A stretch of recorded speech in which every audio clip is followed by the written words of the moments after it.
আরে বাবা, রক তুমি কেমন রুমে থাকো? রক বলল, আমি মহান রুমে থাকি। মহান রুমে থাকি।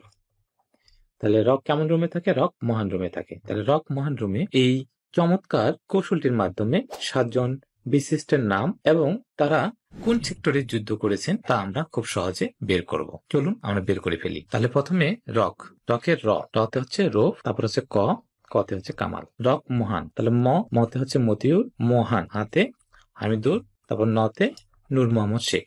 রক মহান রুমে, তাহলে শুরুতে হচ্ছে রুহুল আমিন আর মতে হচ্ছে মহিউদ্দিন জাহাঙ্গীর। তাহলে রক মহান রুমে এই নিউমোনিক্সটির সাহায্যে আমরা 7 জন বিশিষ্টের নাম পেয়ে গেলাম। তাহলে রতে রো, কতে কামাল, রক মহান, মতে মতিউর, হাতে হামিদুর, নতে নূর মোহাম্মদ শেখ। রক মহান রুমে, রসুতে রুহুল আমিন এবং মতে মহিউদ্দিন জাহাঙ্গীর। এই যে 7 জন বিশিষ্টের নাম আমরা পেয়ে গেলাম। এবার আমরা বের করব এই 7 জন বিশিষ্ট কে কত নম্বর সেক্টরে যুদ্ধ করেছেন। তাহলে প্রথমে কি আছে? 1 নম্বর আছে রোফ, এই জন্য সে 1 নং সেক্টরে যুদ্ধ করেছেন। 2 নম্বরে কি আছে? কামাল, এই জন্য সে 2 নং সেক্টরে যুদ্ধ করেছে। তার মানে কৌশলটা আমরা এমন করে সাজিয়েছি, সিরিয়ালটা মোটামুটি মেনটেন করলেই সেক্টরগুলো বের হয়ে যাবে। তাহলে 1 নম্বরে কি আছে? রোফ, এই জন্য সে 1 নং সেক্টরে যুদ্ধ করেছে। 2 নম্বরে কামাল, এই জন্য সে 2 নম্বর সেক্টরে যুদ্ধ করেছে। মতিউর রহমান, বলুন তো মতিউর রহমান কি যুদ্ধের সময় আমাদের দেশে ছিল? ছিল না, সে ছিল পশ্চিম পাকিস্তান, এই জন্য সে কোন সেক্টরে যুদ্ধ করেননি। তারপর 4 নম্বরে কি আছে? 4 নম্বরে হামিদুল, এর জন্য সে 4 নং সেক্টরে যুদ্ধ করছে। এবার বলুন তো 4 এবং 2 গুণ করলে কত হয়? 8। তার মানে 8 নং সেক্টরটা পেয়ে গেলাম আমরা। তাহলে নূর মোহাম্মদ শেখ 8 নং সেক্টর যুদ্ধ করেছে। তারপর 7, আমরা 7 নং সেক্টর লিখে ফেললাম।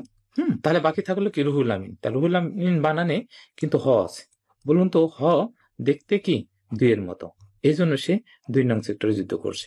আর 2 এর সাথে যে 8 যোগ করি তাহলে কত? 10। তার মানে রুহুল আমিন 2 এবং 10 নম্বর সেক্টরে যুদ্ধ করেছে। তাহলে আরেকবার রিভিশন দিই। তাহলে 1 নম্বরে কে ছিল? 1 নম্বর হচ্ছে রোফ, এই জন্য সে 1 নং সেক্টরে যুদ্ধ করছে। তারপরে কি?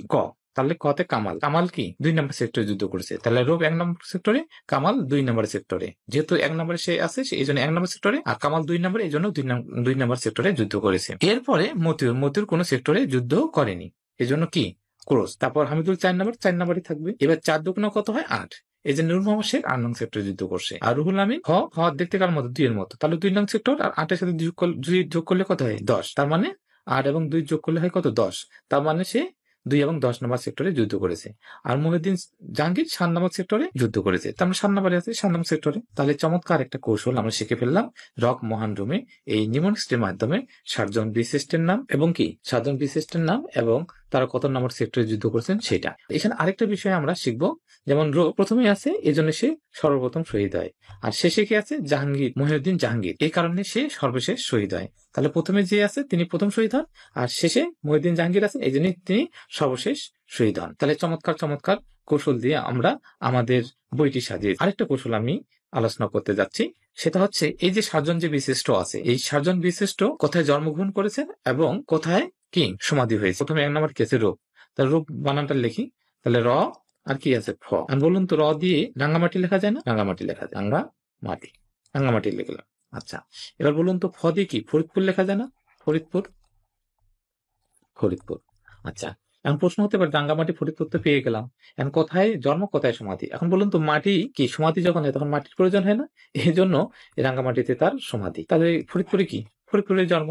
তাহলে এরকম অসংখ্য কৌশল আমরা আমাদের সার্চ বইটিতে দিয়েছি, এবং যারা এই বইটি পড়বেন তারা খুব সহজেই সাধারণ জ্ঞান আয়ত্ত করতে পারবেন। এই যে আমাদের সার্চ বইয়ের একটা পৃষ্ঠা, এখানে দেখেন এইভাবে সাজি 7 জন বিশিষ্ট কিভাবে মনে রাখবো? রক মহান রুমে, তারপরে যে বিশ্লেষণ করে দিয়েছি রক, তারপর মহান, তারপরে এই যে ডোমে, তারপরে এই যে সেক্টর গুলো। আর এই কৌশলটি সার্চ বইটির 166 নম্বর পৃষ্ঠায়